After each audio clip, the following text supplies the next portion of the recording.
शं वरुणः शन्नो भवत्वर्यमा शन्न इन्द्रो बृहस्पतिः शन्नो विष्णुरुक्रमः ॐ शान्ति शान्ति शान्तिः।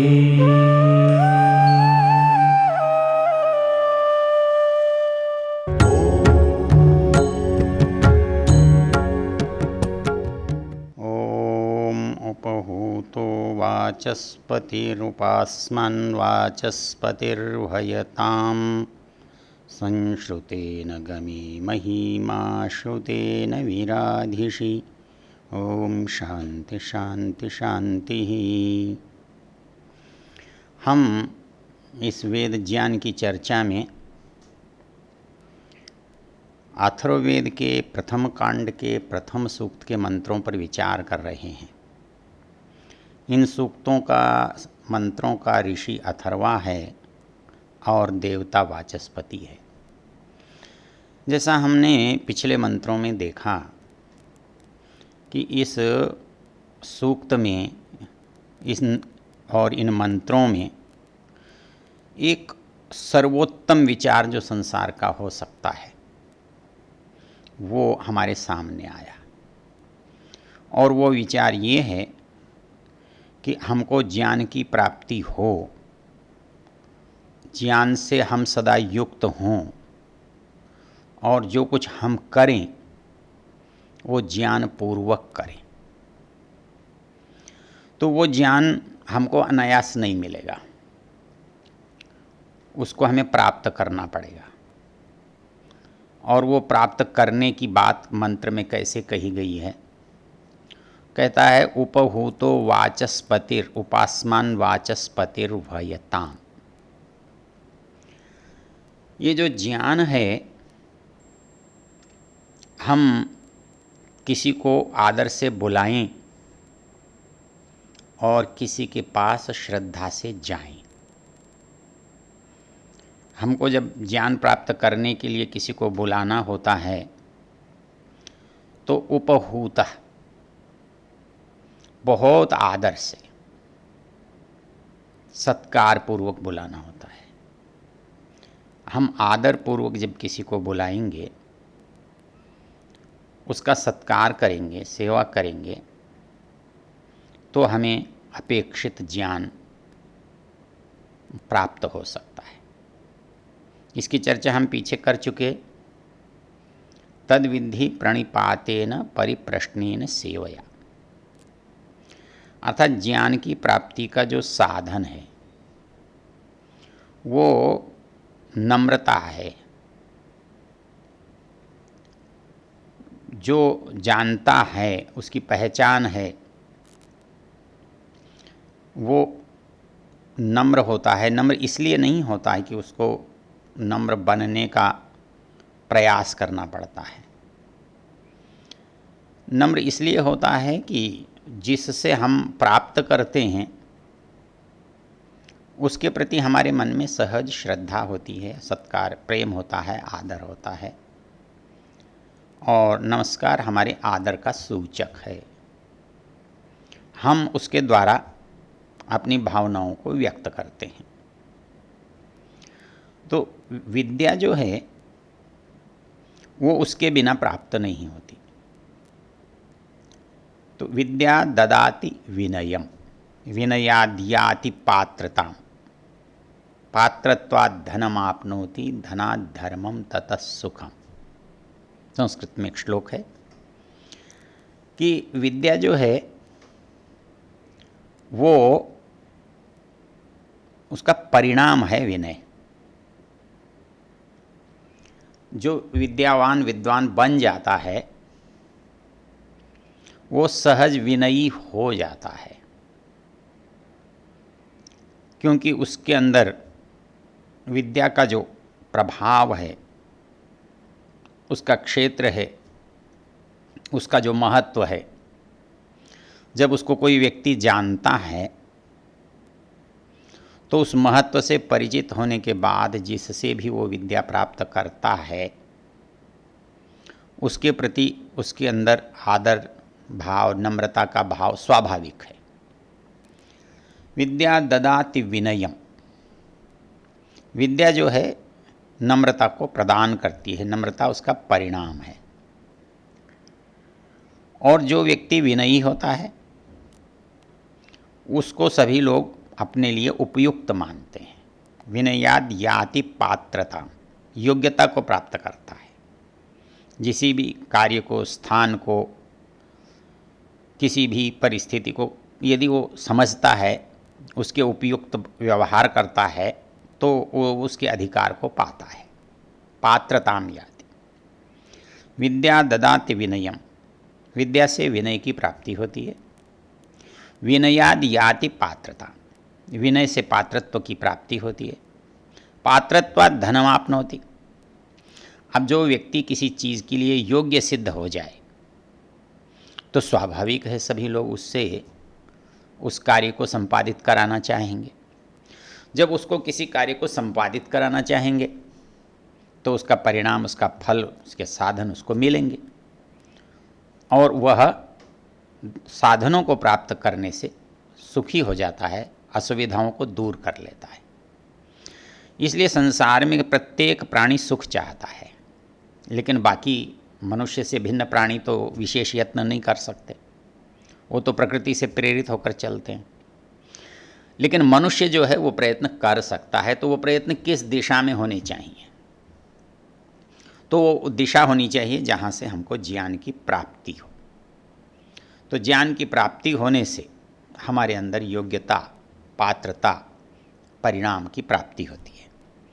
तो इस मंत्र में कहा गया है कि हम विद्वान को बुलावें,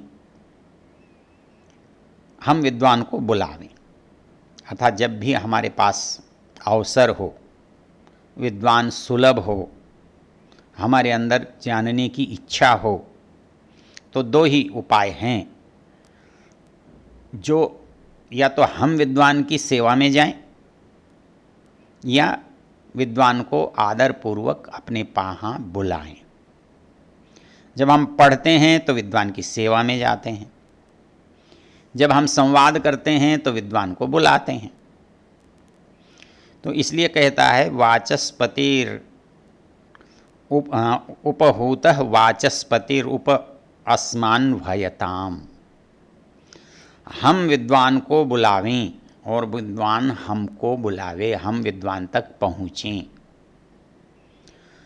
आचार्य इच्छा करता है ब्रह्मचारिणम आयान्तु स्वाहा, ब्रह्मचारिणम प्रयान्तु स्वाहा, तो वो विद्यार्थी अधिक से अधिक संख्या में मुझे प्राप्त हों, अधिक से अधिक लोगों को मैं ज्ञान प्रदान कर सकूं। तो ये दोनों की आवश्यकता है। शिष्य के बिना गुरुत्व का कोई भाव नहीं है और गुरु के बिना शिष्य का कोई कल्याण नहीं है। तो ज्ञान की जो परंपरा है वो लेने और देने की है। हम सेवा करके उसे लेते हैं या बदले में विद्या दे करके हम लेते हैं या धन दे करके उससे विद्या प्राप्त करते हैं। तो ये नियम यहाँ कह रहा है कि भाई धनी के पास जाना पड़े, ज्ञानवान के पास जाना पड़े या ज्ञानवान को बुलाना पड़े, हमें इसमें कभी भी संकोच नहीं करना चाहिए। वाचस्पति, उपहूतो वाचस्पति, जो बुलाया गया है वाचस्पति वो हमारे पास आए, विद्वान हमारे पास आए, हम विद्वान के पास जाएं, विद्वान हमें बुलाए। क्योंकि ये संसार का जो सारा तंत्र है उसको समझने के लिए योग्य गुरु की आवश्यकता होती है। उपनिषदकार कहता है परीक्ष्य लोकान कर्मचितान निर्वेद मायन्नस्त्य कृत कृतेन तद्विज्ञानार्थम गुरुमेवाभिगच्छेत समित्पाणि श्रोत्रियम ब्रह्मनिष्ठम। मुंडकोपनिषद के प्रकरण में वो कह रहा है कि इस संसार में यदि आप चाहते हैं बंधनों से मुक्ति, आप चाहते हैं संसार के वास्तविक सुख की प्राप्ति, आप चाहते हैं उस परमेश्वर को जानना, समझना, अनुभव करना, तो आपको क्या करना पड़ेगा? परीक्ष्य लोकान कर्मचितान निर्वेद मायन। कहता है कि ये जो कर्म से बना हुआ संसार है, यहाँ जो जैसा कर्म करता है उसको वैसा फल मिलता है। तो आप कोई अच्छा फल पाना चाहते हैं तो उसके लिए आपको अच्छा कर्म करना ही होगा। परीक्ष्य लोकान कर्मचितान, कर्म से जो संचित है ये संसार, कर्म से चिना गया, बना हुआ ये संसार, अर्थात यहाँ जो कुछ मनुष्य के पास है वो सब उसके कर्मों का फल है, कर्मों का परिणाम है। वो चीज़ क्या बता रहा है? वो ये बता रहा है नास्त्य कृतः कृतेन, अकृतः कृतेन बिना नास्ति। अब यहाँ बिना किए कुछ नहीं मिलता, आपको करना पड़ता है। तो आपको ज्ञान भी अनायास स्वाभाविक नहीं है। इस संसार के बंधनों से मुक्त होने का यदि आपको ज्ञान चाहिए तो आपको परीक्षा करनी पड़ेगी, और ये परीक्षा करके ही आपको गुरु चुनना पड़ेगा, और गुरु चुनने के बाद ही आपको ज्ञान की प्राप्ति होगी। तो यहाँ पर कहा गया कि परीक्ष लोकान कर्मचितान निर्वेद मायन आस्त्य कृतः कृतेन।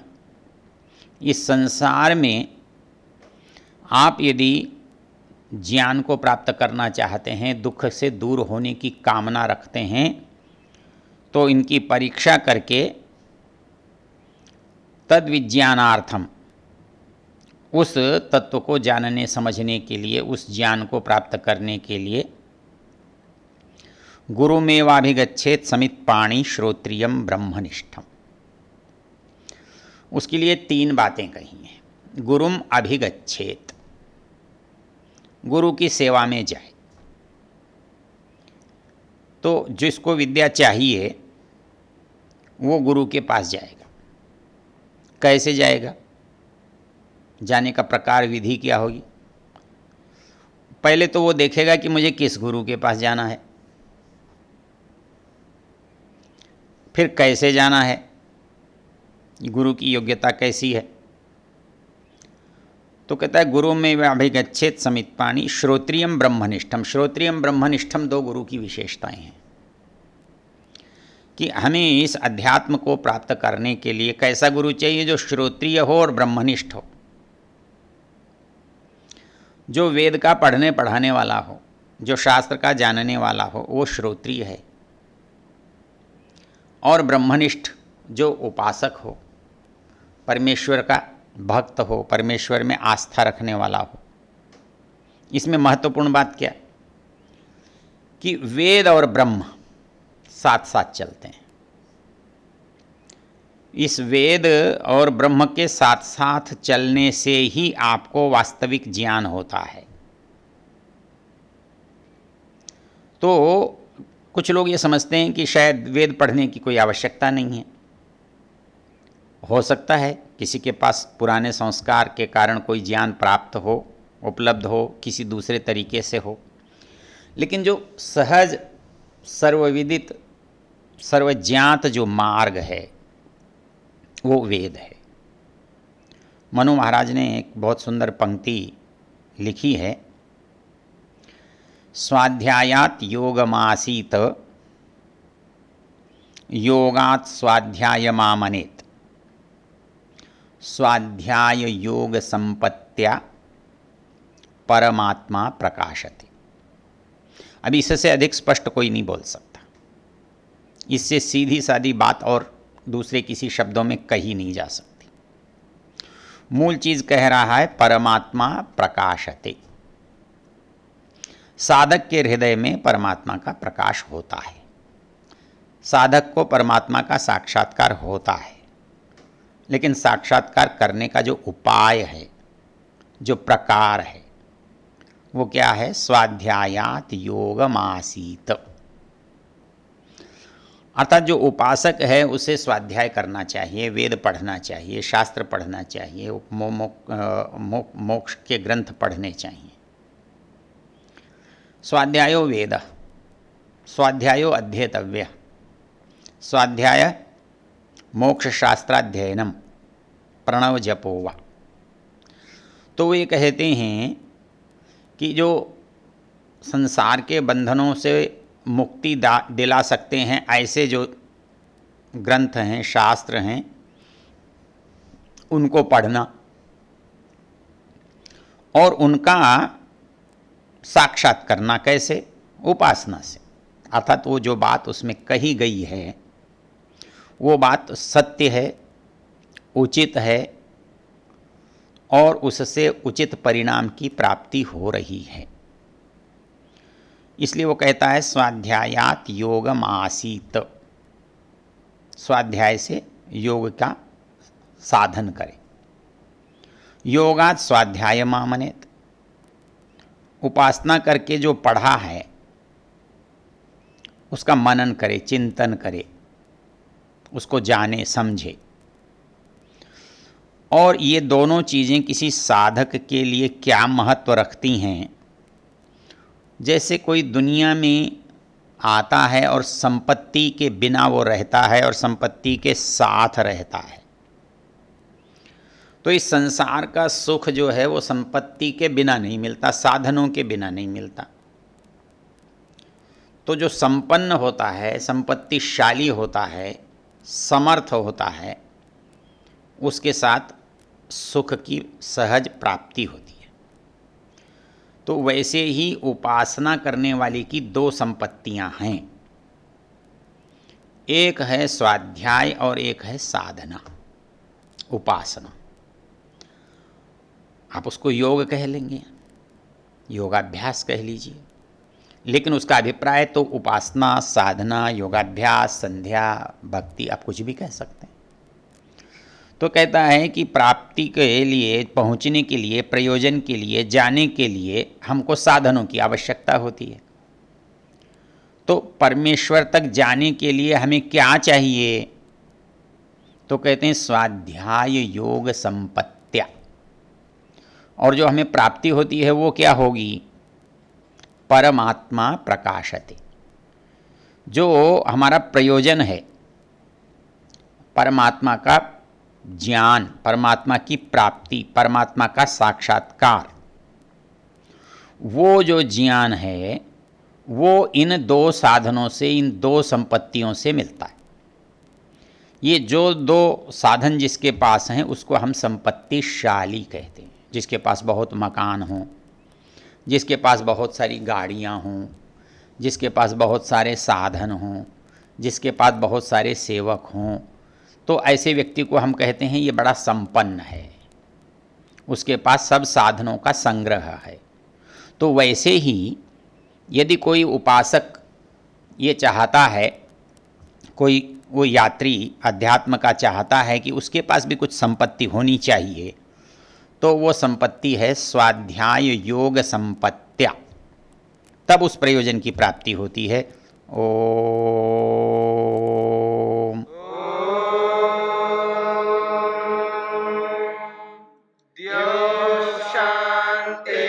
शांतिरंतरिक्षं शांतिर्पृथिवी शांतिरापः शांतिरोषधयः शांतिः वनस्पतयः शांतिर्विश्वे देवा शांतिर्ब्रह्म शांति सर्वं शांति शांतिरेव शांति क्षमा